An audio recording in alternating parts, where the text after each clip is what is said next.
Hi everyone, it's your boy Zach, and this is my review of Mortal Kombat, the movie from '95.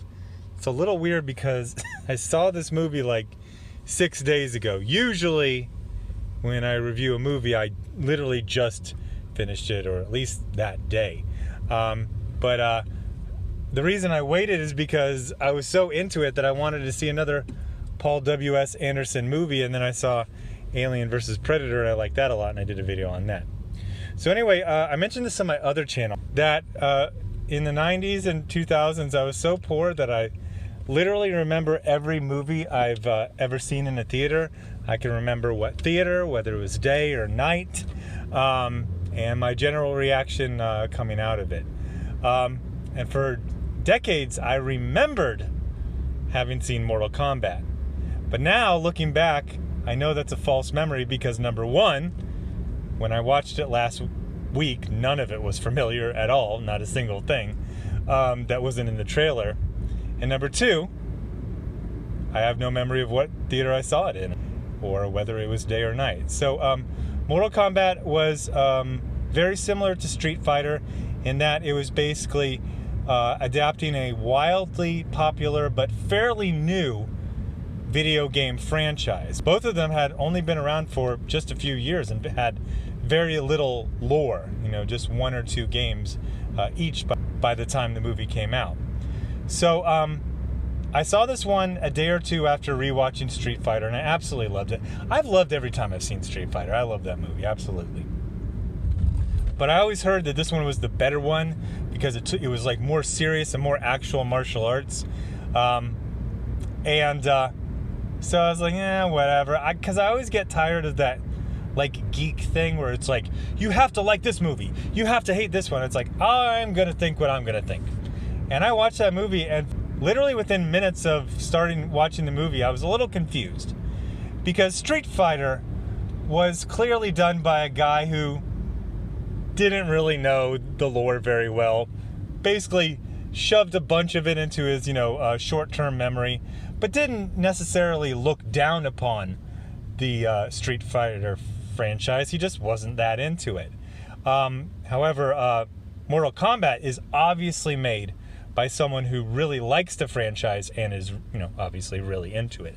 So from the beginning, it's treated like a real movie. Now, yeah, there's a lot of goofy stuff in there and some really bad special effects. But it is very much a labor of love. I was reading some, behind the scenes where Paul W.S. Anderson said, basically, 3D animation was so new back then that you could fake being an expert because you just had to use a couple of canned phrases, and it really sounded like you knew what you were doing. And it's really obvious that he didn't from how bad the CGI is. Obviously, he didn't do the CGI himself, but, kind of guessing what he could do with it and then judging like, oh, yeah, we'll keep that in.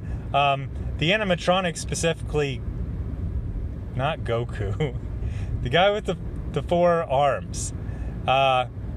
Honestly, I remember, back in the day thinking that was claymation. It's not claymation. I don't know why I ever thought that. Maybe because in the video game it was claymation, right? Part of it.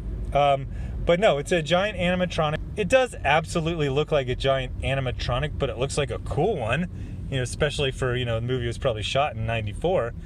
So the story of Mortal Kombat is Mortal Kombat. It's the story from the video game. There's a contest between the Earth realm and the other realm, another Earth realm and another realm, and you got to win 10 times in a row for Shman to happen, and they've won 9 times, once per generation. Though it's a little loosey-goosey what a generation entails in their mind. I mean, you're fighting like immortals and demons, like they also have the same lifespan as a human. But anyway, Raiden goes to recruit kind of random bunch of people, and also some people just show up, and it's Mortal Kombat. What did I like? I really liked that it was done by someone who liked it. I know that's kind of odd to say, but it really brought a lot to it. There were some actual good fights and stunts. Mainly the thing that I thought was so amazing was the sets. It's funny when you read about the making of it, the people talk about, oh, we wish the sets would have been. That temple was freaking cool as hell. One of the things that I also liked about it is that you would have, a famous character, Sub-Zero or Scorpion. And you're like, oh, I know what's going to happen. There's going to be like 3 or 4 fights with them of various, oh, we kind of won this one. You kind of won this one. Oh, that one was a draw. No, sometimes you just get one fight and there's a definitive winner and loser. I actually thought that was kind of cool. Once I realized that about halfway through, you're like, oh shit, people are just getting murked here. Like, it's not going to be, oh, he fell off the cliff, but then he grabbed onto the ledge and he's going to be back. No, we saw him off the cliff and fall all the way down. And other people, you just see them dead. Now, there weren't the actual, fatalities, which, as someone who's not really into fighting games, that's all I know about Mortal Kombat, is they have those really vicious, gruesome fatalities. I don't remember that at all. People just kind of died in kind of the same manner they would die in an episode of The Fall Guy. It was very kind of PG rated deaths, PG-13. But everyone kind of treats it seriously. It's fun. There is some also kind of funny stuff, to laugh at good-naturedly. It's funny, the woman who plays Sonya Blade, she's like, I did all my own stunts, and I'm like, yeah, I could tell. It was very obvious who was the trained martial artist and who wasn't. But Johnny Cage was good. That was a good, fun role of a guy I've never seen in anything before or since, but he's very quintessentially of that time, and it's hard to explain unless you see that performance and you're like, oh yeah, he's basically the early 1990s personified, the actor who portrays Johnny Cage. And then we got Raiden, who is Christopher Schmidt, the Highlander. Freaking amazing. Now, about that guy, I never saw Greystoke, the Legend of Tarzan. I've seen, Gunman and Highlander. He plays everything the same, right? He's got this funny laugh where he puts his mouth into this rectangle shape. You got to see it to know what I'm talking about. But he basically portrays every character. Dude, this works so well. Raiden doesn't do that much besides show up, actually do weirdly a couple of jokes, and do a lot of exposition, but he's kind of weirdly awesome. And I made it 5 minutes into Mortal Kombat 2, and we just not gonna talk about that. What I'm saying is, I got so excited by the first one, I was like, I'm gonna watch the second one, and everyone's like, dude, you don't understand. You don't understand. Okay, here's a hint.